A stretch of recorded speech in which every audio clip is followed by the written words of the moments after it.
Hey there, I am back with another deck review, and today we're going to be looking at Gods of Egypt from Dhamas Adhitya. Dhamas launched this deck on Kickstarter earlier this year, and he designed it in collaboration with Riffle Shuffle, who produced the deck. Now, it's not the first time that he's worked with Riffle Shuffle. He actually designed the Eternal Rain deck that they did last year, another fantastic and ornate deck. And both decks, both Eternal Rain and Gods of Egypt, are kind of in line with the more premium decks that Riffle Shuffle's been doing on Kickstarter.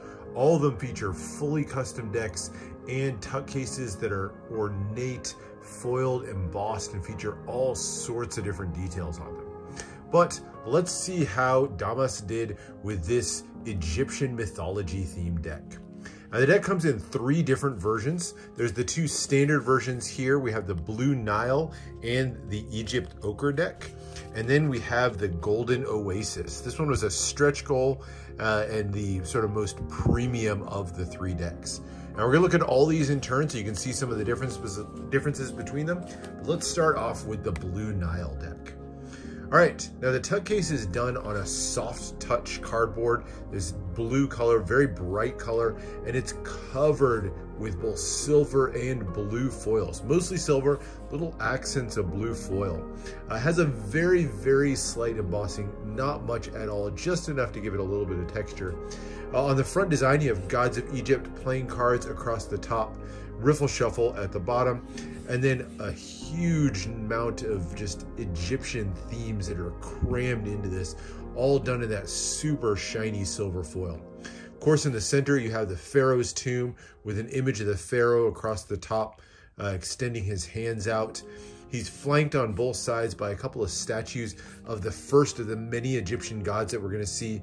These depict Horus and Anubis, who are symbolic of the beginning and the end of life. Horus was the god of the sky, and Anubis the god of the underworld. Beautiful designs here overall. All of the extra space is filled in with columns, the scarab beetle, the cobras, all sorts of details throughout. I love the depiction of the 2 sphinx that are kind of perched at the bottom as well. So a lot going on, but for me, I think this comes together beautifully, and that foil just shines fantastically. On the sides, you have premium playing cards on one side, Riffle Shuffle Playing Card Company on the other, some ad copy for Dhamas, Riffle Shuffle, and mentions these decks are made in Taiwan. They're actually printed by the Taiwan Playing Card Company, or TWPCC. Top says Gods of Egypt, covered up by that tuck seal. Back has a foiled and embossed version of the back design of the cards. We'll look at the details there in a second, but you can see some more of that brilliant foil. And then that die-cut tuck seal features some Egyptian symbology, as well as the numbering of the deck. You can see this is 773 out of the 2200 deck run. As you open up the inner flap, you get some more Egypt symbols there. You have the scarab beetle, the 2 cobras, and those wings extended. And then you have the Eye of Horus and the Eye of Ra on the smaller inner flaps. Beautiful and classic Egyptian symbols. Like a lot of the recent Riffle Shuffle decks, the interior foiling is really impressive. It's done in 2 different colors. You have both blue and silver foil, and hard to make out here, but there's an entire scene all done on the interior of the deck, wraps all the way around the inside. Fantastic look to it overall, and just really great touch. Definitely a little bit harder to see, obviously, because it's the inside of the tuck, but they've really just upped the game with interior foil printing. So there's your tuck case. Let's look at the cards. And we'll start here with the back design. And here it is.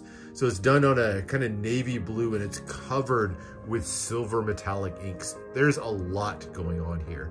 It kind of borders on busy, but I like a lot of the details that are going on here, despite the fact that, yeah, there's a lot going on, both with the textures and just the elements throughout. In the center here, you have the 2-sided sarcophagus, the pharaoh depicted there with the crossed arms.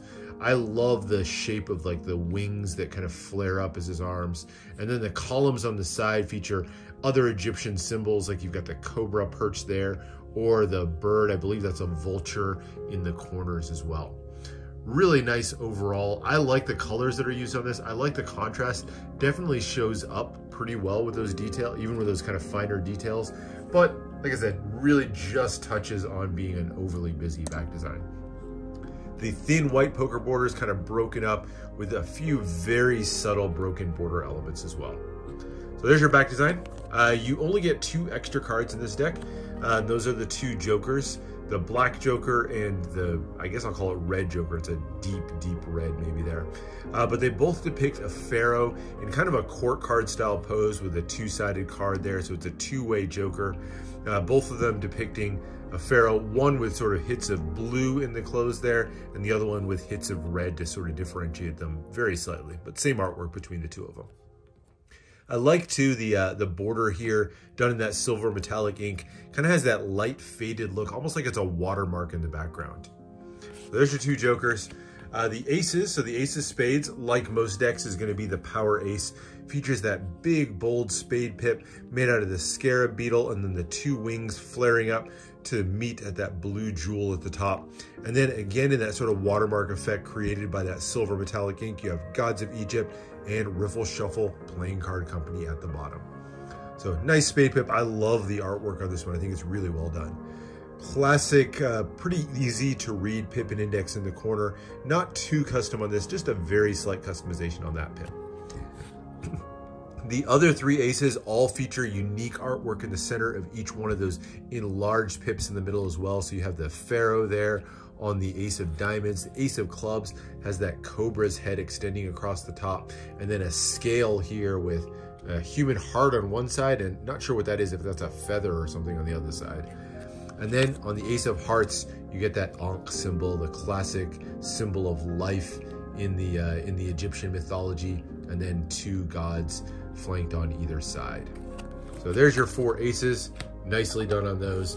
The pips on the number cards are all custom as well. Slight customizations to them, no extra colors, but you have that sort of design created in the center of the pips as we go through. Smaller pip design here, kind of meant to mimic, I think, kind of a scarab beetle look to it. Almost looks like the carapace of the beetle, but really small pips, pretty classic layout, nothing too out of the ordinary there.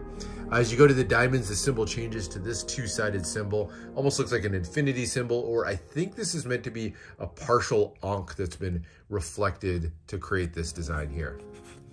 So the red cards are more red, like kind of a classic or deeper dark red color to them. Black cards are a classic black. There's your club pips with just the 3 circles on them. Really simple customization on those. And then the hearts feature the Ankh in the center there. That classic Egyptian symbol. So there's your spot cards, really nicely done. Pretty simple customization on them, but keeps them nice, functional, easy to use cards if you want to use this for gameplay or something. And then we get to the quartz. And true to the name of the deck, the quartz are going to feature the gods and goddesses of Egypt.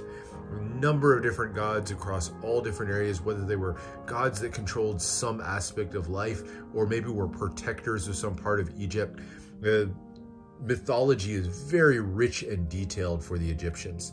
And each one of these court cards is going to feature a beautifully illustrated 2-way court card design. And then that background, again, kind of that watermark effect, almost looks like an Egyptian wall in the background, complete with hieroglyphics all over the place and done in that silver metallic ink. Beautiful artwork on these. And just to let you guys know some of the gods and goddesses that are featured. So here on the Jack of Spades, we have Khonsu, the god of the moon, depicted here, and you can see that moon on his headdress, for example. The Queen of Spades shows Mut, the mother of the gods of Egypt, and then her counterpart, Amun, was the father of the gods and the strongest god in all of Egypt. So he's depicted on the King of Spades. Now, a couple of nice touches you may not have noticed at first, but that I love is the attention to detail of this deck. First off, each of the suits kind of has a family theme running through them. So in the case of the spades, for example, Khonsu on the Jack of Spades is actually the son of Mut and Amun on the Queen and King. So you get that family tie that binds them. And if you look really closely at the hieroglyphs in the back, like this right here is actually the name Mut depicted in Egyptian hieroglyphics. So there's actual meaning to the hieroglyphs you see in the back. I think that's just a fantastic little bit of attention to detail that makes these cards just so unique and really well thought out. So there's your spade courts. The diamonds now turn to another set of the gods and goddesses. This one's Horus. We saw him on the tuck case as well, but Horus is the god of the sky. Isis is on the Queen of Diamonds, and she's the goddess of motherhood. And the King of Diamonds is Osiris, the ruler of the underworld. So beautiful depictions on these three. I love the ones, especially like this one, when you look at Horus, for example, depicted as, I believe that's a falcon. But I love the animal depictions that are shown in a number of the gods and goddesses of Egypt. All right, now turning to the clubs, and this menacing character here is Anubis, the god of death and one of the lords of the underworld, depicted as this sort of unnamed animal. Not sure what it is, usually or often called like a jackal or something like that, but really cool depiction on this one. The Queen of Clubs now, this one is Nephthys, the goddess of air and the daughter of both Geb and Nut. And then the King of Clubs, this is Set, who is the god of storm and violence. Very cool depictions again. All right, then turning last but not least to the hearts, and we start with Nefertem. He was the god of the Egyptian blue lotus flower. And you can actually see that lotus flower depicted at the top of the headdress there. It's it just sort of sprouting from the top.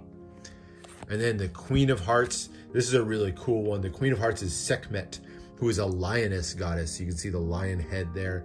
The lioness goddess and was also the goddess of war and healing. Interesting pairing there to be both war and healing as a protector goddess. And then the King of Hearts, this is Ra, the god of the sun. One of the most famous of all the gods, I would say. So there's Ra. So really cool artwork on those. I really like what Dhamas was able to achieve with that artwork. But there are two other versions of the deck, so let's take a quick look at those. Starting with the ochre, or the Egypt ochre version. This one's done in red, and interestingly, the materials on the tuck case are actually changed up. So whereas the blue one was a soft touch finish, this one actually has a matte finish tuck case, much thinner feel to it overall, and the foil on here is less shiny. It's done more of kind of a matte foil. Still looks really nice, has kind of more of a weathered aged look to it. But for me, I like the contrast and the brightness of the blue version better. That's it. This one's a nice contrast. Not sure why they went with completely different materials on the tuck case, but that is where they went. Overall, same designs that we saw on the other tuck case. No changes there, just kind of change up the color of the foil. And then as you open it up, same details on the inner flaps. You get beautiful gold and then red foil on the interior as well. The cards themselves are mostly the same. Now there's going to be a couple of notable differences. First and foremost, you're going to get a changed out back design. So this time the back design done in that maroon or red color with the gold metallic inks to contrast against the blue and silver on the other. I like both designs.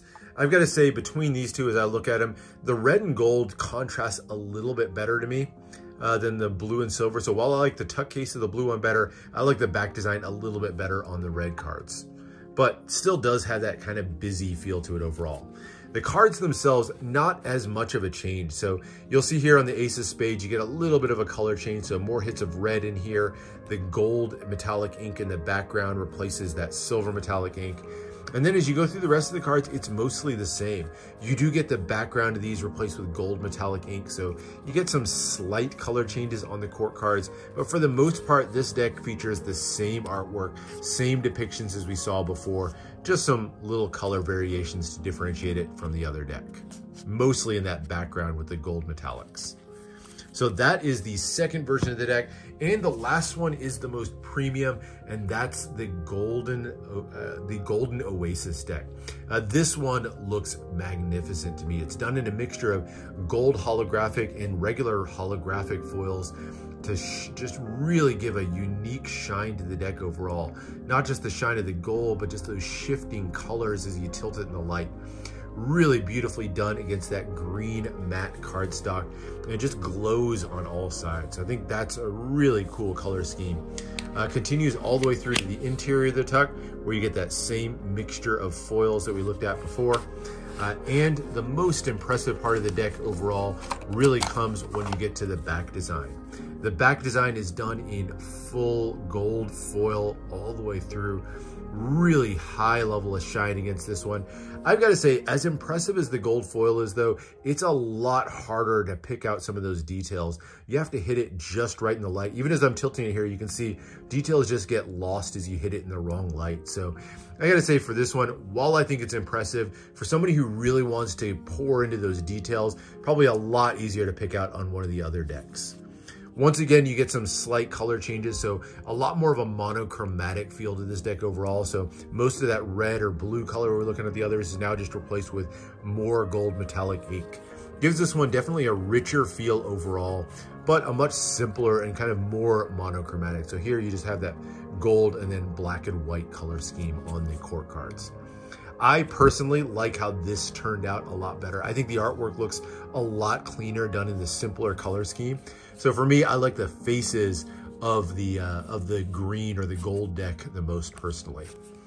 So I guess that's the faces that I like best from the gold deck, the back design from the red deck, and the tuck cases from the blue deck. That's kind of my hero of the three different decks.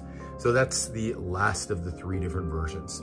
Now, as far as handling, these are printed by Taiwan Playing Card Company, TWPCC.